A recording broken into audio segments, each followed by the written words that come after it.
Hi viewers. இன்னைக்கு August 16 Ponni serial என்னாச்சுன்னு சொல்லி பார்க்கலாம்க்கு முன்னாடி சேனல் சப்ஸ்கிரைப் பண்ணாதவங்க மறக்காம சப்ஸ்கிரைப் பண்ணுங்க. இன்னைக்கு என்ன அப்படின்னு சொல்லி பார்த்தீங்கன்னா, இங்க வந்து பொன்னி வந்து பிரீத்தி இந்த மாதிரி காஃபி கப்பை மாத்தி குடிக்க போனதை பார்த்துடுறாங்களா. இப்போ பொன்னிக்கு ஒரே குழப்பமா இருக்குது. ரூம்ல வந்து உட்காந்து யோசிச்சு பார்க்கறாங்க. இருந்து என்னெல்லாம் நடந்துச்சு அப்படிங்கிறத ஒன்னொன்னா யோசிச்சு பார்த்துட்டு, ஏன் இந்த மாதிரி பிரீத்தி நடந்துக்கிறாங்க அப்படிங்கிற மாதிரி யோசிக்கிறாங்க. இங்க என்ன ஆகுதுன்னா, அ அவர் சத்தியமூர்த்தி வந்து ஹாஸ்பிட்டல் போயிட்டு வந்து உட்கார்ந்துருக்கிறாரு. அப்புறமா எல்லாருமா பேசிட்டு இருக்காங்க. அவருக்கு ஒண்ணும் பிரச்சனை இல்ல அப்படின்னு சொல்லும்போது, எல்லாருமா அத பத்தி பேசிட்டு இருக்காங்க.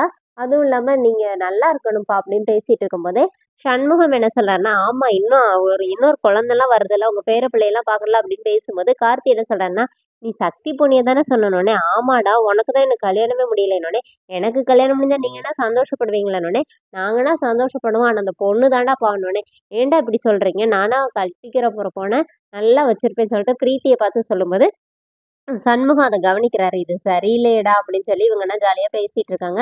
அப்புறமா நைட் என்ன ஆகுதுன்னா, எல்லாரும் ரூம்ல போய் தூங்க போம்போது, பொன்னி யோசிக்கிறாங்க. இத பத்தி சக்தி கிட்ட சொல்லிரலாமா? வேணாமா? அப்படின்னு ஒரே தயக்கத்திலே சக்தி அப்படின்னு கூப்பிடுறாங்க. என்ன ஆனாலும் சரி இன்னைக்கு சொல்லியே ஆகணும்னு சொல்லிட்டு, இல்ல பிரீத்தி வந்து நேத்து நம்ம ரூம வந்து தட்டுனாங்கல்ல, பரவால்ல. அந்த நேரத்துல வந்து கதவு தட்டுறோமேன்னு நெனச்சு அவங்க இது பண்ணாம சீக்கிரமா வந்து சொன்னனால தானே, உங்களால அங்க வந்து ஃபோன் பண்ணி ஆர்டர இது பண்ண முடிஞ்சுச்சுன்னோனே, ஆமா அவ ரொம்ப டெடிகேட்டடான பொண்ணு. எத பத்தி யோசிக்க மாட்டா அப்படின்னோனே, பொன்னி பயங்கரமா யோசிக்கிறாங்க. இப்ப இவர்கிட்ட எப்படி சொல்றது? ஆதாரம் இல்லாம சொன்னா சக்தி நம்ப மாட்டாரு. எதனாச்சும் ஆதாரம் ரெடி பண்ணணும் அப்படின்னு பிரீத்தி சாரி பொன்னி நெனைக்கிறாங்க. இங்க என்ன ஆகுதுன்னா, காலையில சத்யவதியோட ஃப்ரெண்ட் ஒருத்தர் வராரு. அவர் ஜாதகம் பாப்பாரு சொல்லிட்டு எல்லாருமா ஓடி வந்து, நீங்க எனக்கு பாருங்க, எனக்கு பாருங்கன்னு சொல்லி கேட்கறாங்க. ஃபர்ஸ்ட்டு சிவானிக்கு பார்த்துட்டு, "நீ ரொம்ப நல்லா படிப்ப" அப்படிங்கிறாரு. அதுக்கப்புறமா எனக்கு தான் பார்க்கணும்னு சொல்லிட்டு சண்முகமும் அவங்க அக்காவும் சண்டை போட்டுக்கிறாங்க. அதோட என்னோட எபிசோட் ரன் பண்ணிட்டாங்க. நாளைக்கு என்ன அப்படின்னு சொல்லி பார்த்தீங்கன்னா, அவரு சக்தியோட அப்பாவ தனியா வெளியில கூட்டிட்டு போயிட்டு, இந்த மாரி பொன்னியோட ஜாதகப்படி மாங்கல்ய தோஷம் இருக்குது. நீ பயப்படுற மாரிலாம் ஒண்ணும் இல்ல.